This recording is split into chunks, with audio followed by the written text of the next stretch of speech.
जिंदगी से जुड़ी कहानियों के चैनल में आप सभी का स्वागत है। आइए सुनते हैं जिंदगी का सबक दे जाती ये कहानी। जीवन के 20 साल हवा की तरह उड़ गए। फिर शुरू हुई नौकरी की खोज। ये नहीं वो, दूर नहीं पास, ऐसा करते करते 2-3 नौकरियां छोड़ते एक तय हुई। थोड़ी स्थिरता की शुरुआत हुई। फिर हाथ आया पहली तनख्वाह का चेक। वह बैंक में जमा हुआ और शुरू हुआ अकाउंट में जमा होने वाले शून्यों का अंतहीन खेल। 2-3 वर्ष और निकल गए, बैंक में थोड़े और शून्य बढ़ गए। उम्र 25 हो गई और फिर विवाह हो गया। जीवन की राम कहानी शुरू हो गई।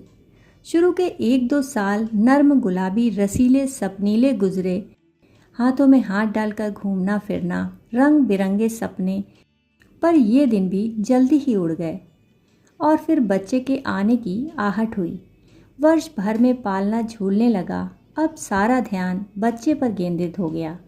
उठना बैठना, खाना पीना, लाड़ दुलार।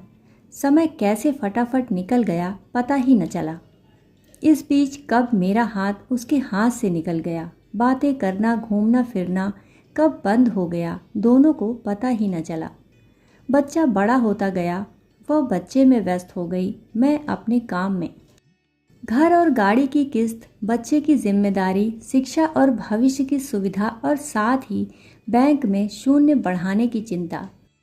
उसने भी अपने आप को काम में पूरी तरह झोंक दिया और मैंने भी। इतने में मैं 35 का हो गया। घर गाड़ी, बैंक में शून्य, परिवार सब है, फिर भी कुछ कमी है। पर वो है क्या, समझ नहीं आया। उसकी चिड़चिड़ बढ़ती गई, मैं उदासीन होने लगा। इस बीच दिन बीतते गए, समय गुजरता गया, बच्चा बड़ा होता गया, उसका खुद का संसार तैयार होता गया। कब 10वीं आई और चली गई पता ही न चला। तब तक दोनों ही 40-42 के हो गए। बैंक में शून्य बढ़ते ही गए। एक नितांत एकांत क्षण में मुझे वो गुजरे दिन याद आए और मौका देखकर उससे कहा, अरे ज़रा यहाँ आओ, पास बैठो, चलो हाथ में हाथ डालकर कहीं घूम के आते हैं। उसने अजीब नज़रों से मुझे देखा और कहा कि तुम्हें कुछ भी सूझता है? यहाँ ढेर सारा काम पड़ा है, तुम्हें बातों की सूझ रही है। कमर में पल्लू खोस वह निकल गई। फिर आया 45वां साल। आंखों पर चश्मा लग गया, बाल काला रंग छोड़ने लगे।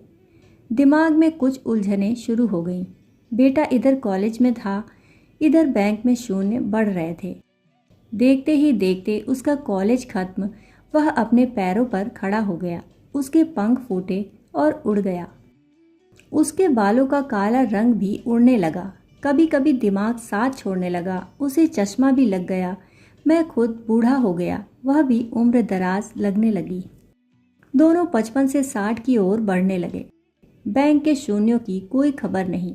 बाहर आने जाने के कार्यक्रम बंद होने लगे।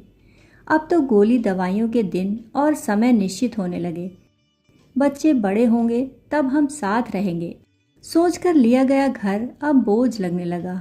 बच्चे कब वापस आएंगे, यही सोचते सोचते बाकी के दिन गुजरने लगे। एक दिन यूं ही सोफे पे बैठा ठंडी हवा का आनंद ले रहा था। वह दिया बाती कर रही थी, तभी फ़ोन की घंटी बजी। लपक कर फ़ोन उठाया। दूसरी तरफ बेटा था, जिसने कहा कि उसने शादी कर ली और अब परदेश में ही रहेगा।